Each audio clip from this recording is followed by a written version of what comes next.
See on osa päevakorrast. Juutide siin maal elamise õiguse delegitimeerimine. Ja loomulikult Jeesuse juudi juured. Ja seda tegidki natsid.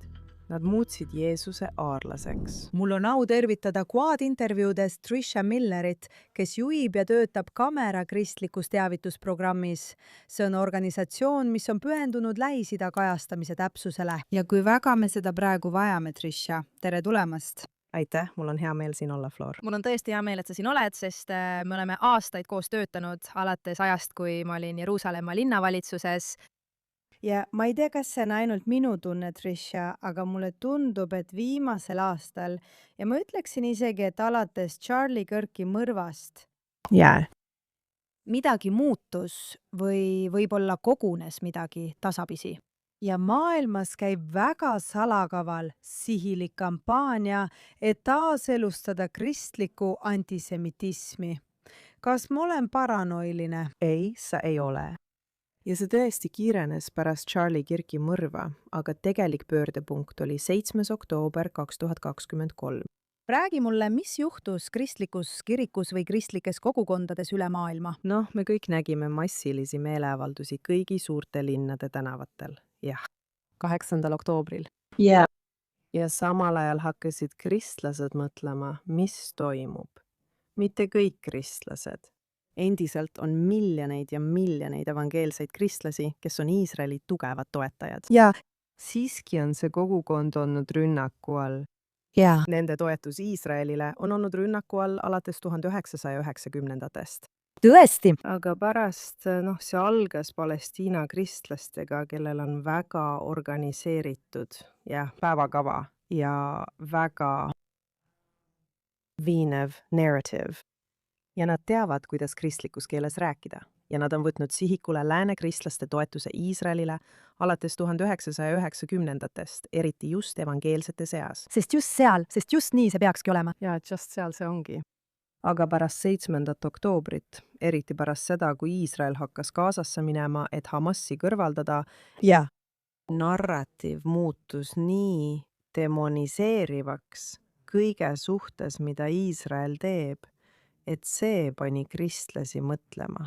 Sul on ka kinnisideks saanud uudistsükkel, kus räägitakse ainult ühest konfliktist maailmas, sest loomulikult pole Sudaanis 150 000 last hukkunud ega midagi muud juhtunud. Kristlasi tapetakse iga päev Nigeerias. Tundub, et miski muu ei loe. Kui juudid pole asjasse segatud. Pole juute, pole uudiseid. Nii et sul on nende kristlaste vastu rünnak ööpäevase peavoolu uudisvoo ja sotsiaalmeedia poolt. Nüüd iga päev avastame, et Katar, Hiina ja Venemaa, kristluse vaenlased, on väga teadlikult levitanud propagandat, tead küll, kui sellele mõelda. Aga nad jõudsid nendeni, eks? Täpselt nii. Ja kristlased, kes istuvad kirikupinkides ega ole informeeritud, lasevad end meedial ja ka teisel pool oleval kristlikul narratiivil kergesti mõjutada, mis ütleb, et kristlased peaksid ju rahu pooldama. Ja me kuuleme ka, kuidas sõna õiglus pidevalt kasutatakse ning see on midagi, millest peaksime rääkima. Õiglusest. Ja mida see tähendab? See on just kui pantvangi võetud. See sõna on küll. Jah, see sõna ongi. Kas pole nii? Me peame selle sõna tagasi võtma. Me peame selle defineerima ja tagasi võtma. Aga kui kristlastele öeldakse, et me peaksime seisma rahu ja õigluse eest ja tundub, et Iisrael ei ole rahu poolt, siis... Aga kuidas on kõigi nende laimudega, mis räägiti Gaza kohta? Genotsiid, näljahäda, kõik see on korduvalt ümber lükatud. Ja ilmselgelt oleme meie kameras selle nimel palju tööd teinud, et neid väiteid ümber lükata ja tõrjuda. Aga ikkagi, kui vale on juba välja öeldud, on seda raske ümber lükata. Väga raske, eriti kui vale on kõlav. Seda saadavad pildid, olgu need siis tõesed või mitte, sest nagu me teame, Enamik neist ei ole tõesed. Enamik neist ei ole tõesed. Nälgiv laps ei ole tegelikult näljas, vaid haige. Tead, need hoolikalt valitud pildid lastest, kes paluvad süüa, kui me tegelikult teame, et Gazasse läheb praegu rohkem toitu kui varem. Enne 7. oktoobrit. Nii et me teame, ja see on ju loogiline.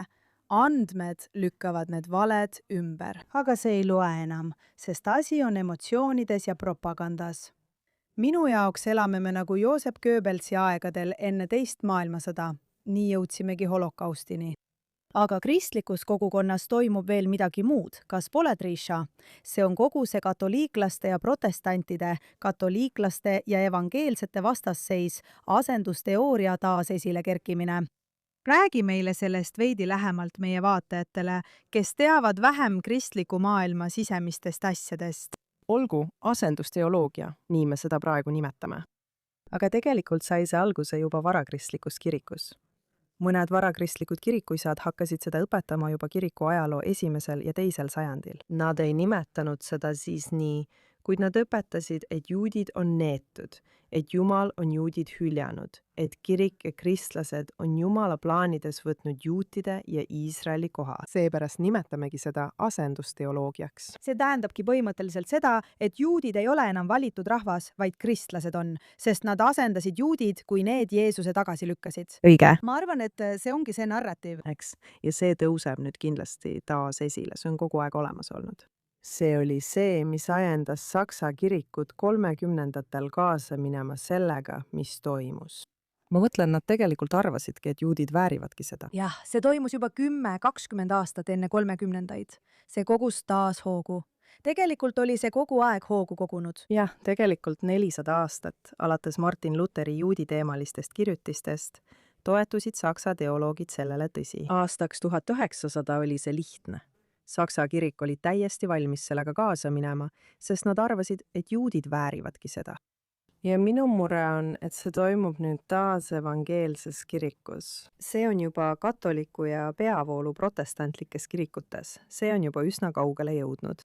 Jaa. Minu mure on, et see toimub ka evangeelses kirikus, jah. Piibli tundmise puudumise tõttu.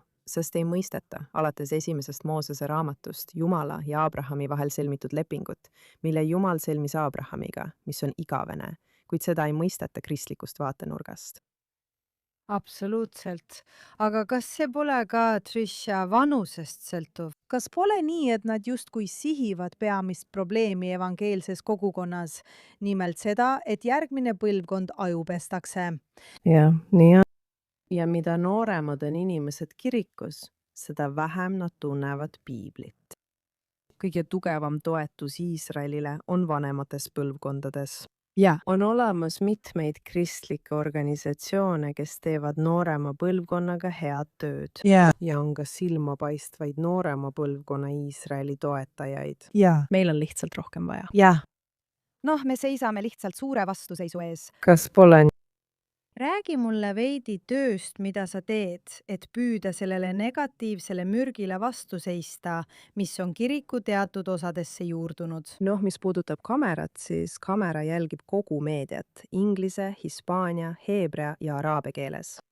Nii et meil on kristlaste ja juutide koostöö, et jälgida kõike, mis kristlikus maailmas Iisraeli kohta toimub. Õige. Nii et me jälgime kogu meediat, kõiki organisatsioone, mis toimub, ja võitleme valeteoloogia, ajaloo tundmise puudumise ning kõigi nende valede vastu, mida pidevalt räägitakse. Jaa. See on tõesti väga-väga sihikindel indoktrineerimiskampaania. On küll. See on lihtsalt väga raske, aga ma mõtlen, et see ei puuduta ainult kristlikku nooremat põlvkonda, see on kogu noorem põlvkond, sest see põlvkond saab oma uudised Instagramist ja TikTokist. Jah, täpselt nii. Lihtsalt tead, kui Charlie Kirk suri ja ta oli mind korra intervjueerinud tegelikult sõja ajal. Ma imetlesin teda väga, sest ta oli nii haritud, ta oli nii palju lugenud. Ta suutis pidada toore jutlust paremini kui keskmine juut. Ei, tõsiselt, ma mõtlen, ta oli tõesti nii haritud. Ta kirjutas raamatu hingamispäevast. Jah, jumala pärast. Kui ta suri, ma lihtsalt nägin seda. Ma nägin kuidagi, ma tundsin, et ta oli justkui tamm, mis pidas noorema põlvkonna Iisraeli vastaseid iisraellasi tagasi. Ja ma nägin seda praegu. Ja see on väga häiriv. Ja nüüd muidugi on meil väga mürgised demoniseerivad tegelased nagu Tucker Carlson. Jaa. Kas ta on mõjutaja? Suur mõjutaja? Jah, ma olen Tucker Carlsonist palju rääkinud ja kirjutanud. Nii et räägi meile oma eelmisel novembril GPO kristliku meedia tippkohtumisel rääkisin sellest, sest ta oli just hiljuti ühes oma intervjuus öelnud, et kristlik sionism on ajuviirus. Ma nägin seda. Lihtsalt. Ja nüüd vihkab ta kristlikke sioniste rohkem kui kedagi teist. jaa, aga isegi enne seda oli ta intervjueerinud nii palju inimesi, kellele ta lihtsalt andis piiranguteta platvormi. Ta ei teinud seda, ta ei mänginud üldse ajakirjaniku rolli. Ta ei ole üldse originaalne. Ta võimaldas inimestel, kes on täiesti vaenulikud juutide ja kristlaste suhtes, oma arvamust avaldada. ta annab talle platvormi. Ja üks neist, kelle ta saatesse kutsus, oli Munter Isak, kes on üks peamisi tegelasi, kes juhib kogu seda Palestiina kristlaste narratiivi. kas ta on Palestiina kristlane? Jaa. tõesti? Jaa. nii et tema ongi see, kes tegelikult kahju teeb ja propagandat levitab. Jaa, ja Tucker andis talle lihtsalt uskumatult palju aega, et ta saaks kõik need valed vaidlustamata ära rääkida. Sealhulgas ka asendusteoloogia kohta, kus nad on ajalugu ümber kirjutanud. Ta ei nimetanud seda siis nii, aga just seda ta usubki. Aga nad on ajaloo ümber kirjutanud, väites, et juudid ei ole selle maa põliselanikud. Täpselt nii. Palestiinlased nii-öelda on araablased, kuid nad hakkasid end palestiinlasteks nimetama alles 60-ndatel, jah. Aga igatahes need, kes nimetavad end nüüd palestiinlasteks, väidavad, et nemad olid selle maa põliselanikud. Ja see muutub kristlikust vaatenurgast nii pööraseks, sest kui nad ütlevad juudid, siis mõtlevad nad kõiki, kes praegu siin on ja väidavad end olevat juudid. Kõik juudid, kes praegu siin on, hakkasid siia tulema alles 1800-ndatel aastatel. jaa. Hästi. Kui siin ei olnud juute 2000 aastat tagasi, siis Jeesus ei saanud sündida juudina. Muidugi. aga kas nad pole siis teda palestiinlaseks teinud? Ta on palestiinlane, jah. nüüd nad andsid talle Palestiina räti. Ja seda tegidki natsid, jah. Nad muutsid Jeesuse aarlaseks. See on hullumeelne. Sama stsenaarium. Kõik omastavad seda, et juudi rahvast diskrediteerida ja demoniseerida. Ja nüüd kirjutatakse ümber selle maa ajalugu. Natsid seda ei teinud, sest teate ju, Iisraeli riiki siis ei olnud. see ei olnud riik. Aga nüüd on see osa päevakorrast. Juutide õiguse sellel maal olla, delegitimeerimine. ja muidugi Jeesuse juudi juured. Jaa. kes suri, kas sina? Nii et nad eitavad ajalugu. Nad ilmselgelt eitavad kõiki arheoloogilisi leide selles maal. kuidas nad sellest mööda hiilivad? Mida sa arvad? Ja nad kirjutavad piiblit ümber. Samuti kristlikust vaatenurgast. Noh, Nad ei tegele enam Vana Testamendiga. paljud kristlikud pastorid, kes sellesse usuvad, ütlevad, et me ei vaja enam Vana Testamenti. Aga Uus Testament algab Matteuse evangeeliumiga ja kogu esimene peatükk on Jeesuse sugupuu. õige. Ja iga inimene selles sugupuus on juut, muidugi. Nii et nad peavad seda eitama. mida nad teevad? Nad ignoreerivad seda täielikult, jah. Vau. Või tõlgendavad seda ümber. Ja minu võitlus kristlikus maailmas seisneb selles, et panna kristlasi mõistma, et kui evangeeliumites räägitakse konkreetsetest kohtadest, kus Jeesus viibis, siis need on päris kohad. Jah, et sa saad siia ikka veel tulla, absoluutselt, isegi praegu. See ei ole mingi muinasjutt, mis juhtus kusagil. Ja Jeesus ei ilmunud lihtsalt ajalukku ning temast ei saanud esimene kristlane. Jah, sest ta ei olnud seda. Tema järgijad kutsusid teda rabiks. Ta oli juut. Ta viidi templisse 8. päeval. Sa tead küll kõik see. tead mis? see jõudis mulle esimest korda tõeliselt kohale ja mul on häbi seda öelda. sest ma olen elanud Iisraelis 25 aastat ja muidugi käisin siin varem palju. ma käisin hiljuti Kapernaumas, vaid paar nädalat tagasi. me olime Tiberiases. ja ma käisin Jeesuse sünagoogis. Õige, see on nagu... see on Jeesuse sünagoog, täpselt nii. ja ma olin, muidugi, ma tean kõike, mida sa räägid, aga tegelikult seal olla, selles paigas, kus oli Jeesuse sünagoog ja see oli tema jeshiva. Jah, täpselt nii. see on hullumeelne. See on hullumeelne. Ja evangeeliumites on kirjas, et ta avas kirjarulli, sest ta luges. Ta jagas seda sünagoogis, kui ta sinna läks. ja mida ta luges? Ta luges Jesaja kirjarullist. muidugi, no mida muud oleks pidanud lugema? Õige. Ja kristlased ei saa ka aru, et tol ajal polnud veel Uut Testamenti. kuni ta suri ja alles paarisaja aasta pärast. Millest siis Jeesus luges? Millest apostel Paulus luges? Millest nad kõik lugesid? ja kes nad olid? Jah, nad kõik olid juudid. ja ma sain ka teada, et Paulus oli Saul. Jaa. igatahes ma lihtsalt teadsin seda. Ja siis ma läksin ka Magdala linna, Jaa. mis on täiesti omaette varakristlik kogukond. ma mõtlen, see on lihtsalt, see on kurb. kas pole nii, Trisha, et me oleme selles olukorras, sest tead ma alati, kui ma olin Jeruusalemma aselinnapea, siis kristlik side Jeruusalemmaga oli minu jaoks nii oluline. Et hoida inimesi teadlikuna ka juutidest ja olla see soe koht, kuhu kristlased saavad tulla. ja see, kuidas tänapäeval asju väänatakse, on lõpuks islamistliku päevakorraga inimeste töö. See ongi kogu selle asja iroonia. Needsamad inimesed, kes raiuvad su pea maha selle eest, et oled kristlane või juut, on need, keda need kristlased püüavad maailmale näidata kui täiesti normaalseid inimesi. Täpselt nii. Ja nendel aastatel, kui sa selles ametis olid, aitasid sa mind andmetega, sest ma pidin vastu seisma rünnakutele ja süüdistustele, et juudid ründavad kristlasi, eriti Iisraelis, eriti vanalinnas. Ja sa aitasid mind andmetega, et näidata, kuidas sellega tegeleti. See juhtus. Sama asi toimub siiani. Tabia kirik, kogu see süüdistus, et juudid põletasid kiriku maha. Esiteks, kirikut ei põletatud maha. Ja seda ei teinud juudid. ei. Nii et samad valed jätkuvad endiselt. On valesid ja alati leidub siin-seal huligaane, kellega peame tegelema. Ja jah, me tegelesime nendega alati linnas. Aga jälle paisutatakse kõik üle, nagu sa ütled, et juuti demoniseerida. Mis ongi nii, tead, mis minu jaoks kurb on. Ma kasvasin üles katoliiklikus riigis Gibraltaril, mis on Briti ala. See oli katoliiklik. Ja tead, see oli nii, et mu perekond aeti Hispaaniast välja katoliiklike kuningate poolt. Jah. Ja me oleme veetnud 100 aastaid, vähemalt viimased 100 aastat, püüdes parandada kristlaste ja juutide vahelisi suhteid. Ja ma arvan, et me oleme olnud suhteliselt edukad. Jah. Ja nüüd on tekkinud vihkav liikumine, mis püüab kogu selle suhteid parandava töö tagasi pöörata. Jaa. Ja päeva lõpuks on see poliitiline. Ma ei usu, see ei saa ju olla teoloogiline, eks? Või on see mõlemat? See on mõlemat. Aga tulles tagasi Tuckeri juurde, siis tema on selles mänginud suurt rolli. Ja Ta on olnud tema öeldud asjad on olnud väga lõhestavad. Ta ajab kristlasi omavahel lõhki, sealhulgas Iisraeli toetavaid kristlasi. ja Iisraeli toetavatest kristlastest pöörates mõned neist. Terry. Tule nüüd. Aga ta lõhestab ka kristlasi ja juute. Ja see on minu jaoks nii valus, sest suur osa minu tööst kameras ongi juutide ja kristlaste ühendamine. Ja see on kestnud juba 30-40 aastat, kogu see kohutav 2000-aastane ajalugu pööratakse nüüd ümber. ja Aga nii paljud asjad, mida Tucker on öelnud, panevad selle jälle vastupidises suunas liikuma.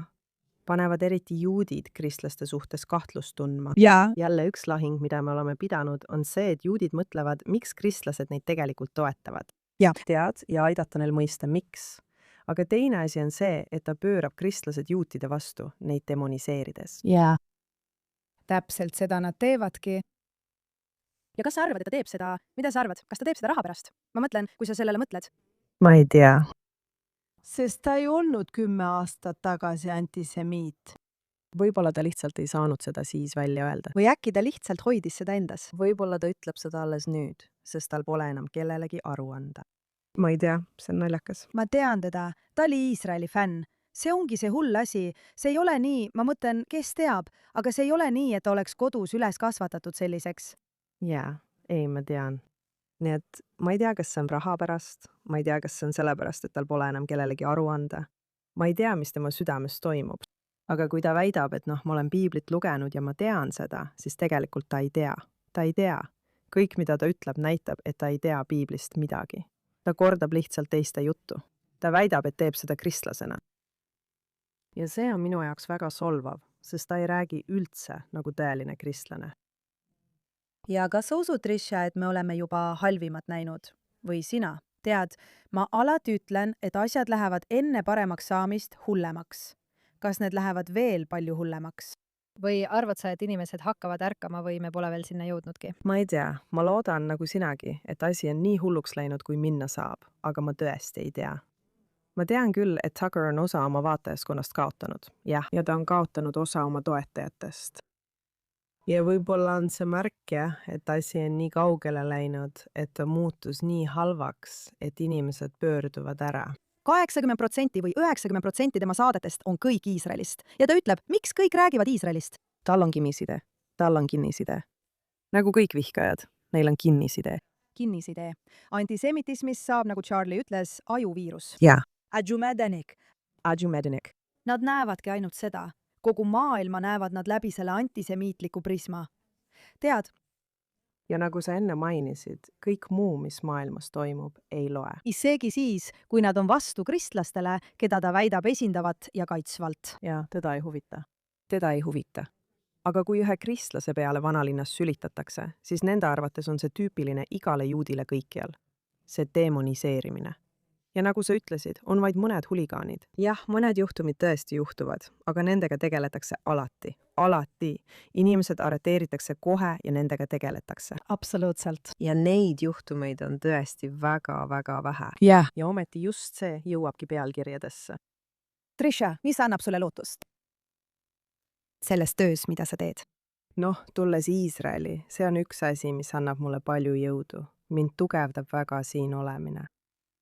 Tegelikult eelistaksin ma olla siin kui kusagil mujal, sest inimesed on siin nii ehtsad ja saavad aru, mis on mis, mõistavad tõde. Nii paljud läänes üritavad pead liiva alla peita. Nad ei taha tunnistada, mis toimub. Inimesed kardavad. Jaa. Aga see on ka midagi sellist nagu, tead, natuke soov pead liiva alla peita ja mitte tahta tõde tunnistada.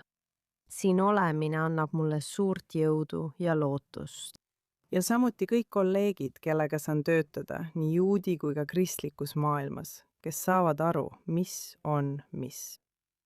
Ja ma tõesti usun, et tõde võidab lõpuks. Ja see annabki mulle lootust, et kui me lihtsalt jätkame tõe rääkimist ja seda tuleb ikka ja jälle korrata, sest teine pool jätkab valetamisega. Aga ma usun, et tõde võidab lõpuks. Ma mõtlen, ma olen sinuga nõus, ma arvan, et tõde võidab ja meil on ka ajalugu, valus ajalugu, mis näitab, et lõpuks võidavad head inimesed. Jah. Nagu sa tead, oleme me nüüd sattunud sõtta poliitilise islami suurima mürgiga, mis tuleb Iraanist ja on tapnud nii palju ameeriklasi. Jaa. Ja ometi levitatakse samasugust propagandat, et juudid sundisid Trumpi seda tegema ja et see on kõik juutide sõda. Tead, ma veetsin kokku 9 päeva Ühendkuningriigis, 7 päeva olin Šotimaal ja 2 Londonis enne siia tulekut. Ja ma pidasin palju kõnesid, kohtusin paljude gruppidega. Ja Ühendkuningriigi kristlaste seas on väga-väga tugev toetus Iisraelile. Jah, ja maailm peab sellest teadma. Iisrael peab sellest teadma. Sest see, mida sa meedias näed ja mida nende juhid ütlevad, jätab mulje, et Ühendkuningriik on väga Iisraeli vastane. Täpselt nii. Nad on hädas, sest see pole ainult Iisraeli vastasus, vaid põhjus on selles, et nad on Iisraeli vastased, kuna nad on sisuliselt andnud järele islamismile ja võtnud selle oma eluviisiks, seistes enam mitte omaenda kristlike väärtuste eest. Ja nad on hirmul, nagu sa ütlesid, aga Iisrael peab sellest teadma. Et seal on tugevaid kristlasi, neid ei ole küll palju, see on tõsi, aga seal on väga tugevaid kristlasi. Ja siis pean ma sulle ütlema, et iga taksojuht, kes mul oli, olgu see Šotimaal või Ühendkuningriigis, tead ju küll, taksojuhid armastavad rääkida. Jah. Ja nad on kõigega kursis, mis toimub. Polnud ühtegi taksojuhti, kes teadmata, kes ma olen või mida ma usun, poleks tahtnud mulle teada anda, et nad on oma valitsustest tüdinenud. Nad on tüdinenud islami võimuvõtust oma riikides ja tahavad vastu hakata. Mina? Nii et tavaline inimene, tavainimene tänavalt ärkab üles. Ma näen seda kindlasti ja ma näen, tead, mul on imelisi kristlastest sõpru Ühendkuningriigis, nagu vaimulik Hailey Ace, kes teeb nii suurepärast tööd. Ja tead, ning kirksid ja igasugused teised inimesed, kellega ma läbi käin. Ja ma tõesti arvan, et britid hakkavad ärkama. Küsimus on, kas see on liiga hilja või mitte. See on minu jaoks küsimus. Ameerika, meie pole veel seal, selles mõttes. Mitte päris, aga kahjuks. Aga see pole nii hull. See ei jää liiga palju maha. Aga see pole nii hull kui Ühendkuningriigis. Võib-olla seda ma mõtlengi. Kui halvaks peab asi minema enne, kui inimesed ärkavad ja saavad aru, kes on nende tõelised vaenlased? Noh, ma arvan, et Ühendkuningriigis on asi juba nii hulluks läinud. Nii et kui see on lootuse allikas, siis just seda ma kuulsin ka sealsetelt inimestelt. Ma kipun sinuga nõustuma. Nad hakkavad ärkama ja vaatame, kas nad ärkasid õigel ajal. Jaa. Palvetame! Trisha, sa teed uskumatut tööd ja aitäh sulle, et oled sisuliselt parim saadik kristlaste ja juutide suhetes. Me vajame selliseid liitlasi nagu sina. ma ütlen alati oma kristlastest sõpradele, kui mind kutsutakse erinevatesse kohtadesse rääkima. 100 aastat tagasi olime me üksi. see on õige. Ja täna me ei ole enam üksi. Ja me teame, mis vahe on. sa ei ole üksi. ja me teame, mis vahe on. olid solidaarsusreisil 2024. aasta mais. Ja siia tulid lihtsalt kristlikud juhid, et öelda kõigile, keda kohtasime, te ei ole üksi. Me tunneme seda armastust ja me teame, et lõpuks see võidab. jah, see on õige. see tõesti võidab. Suur aitäh, Trisha! aitäh!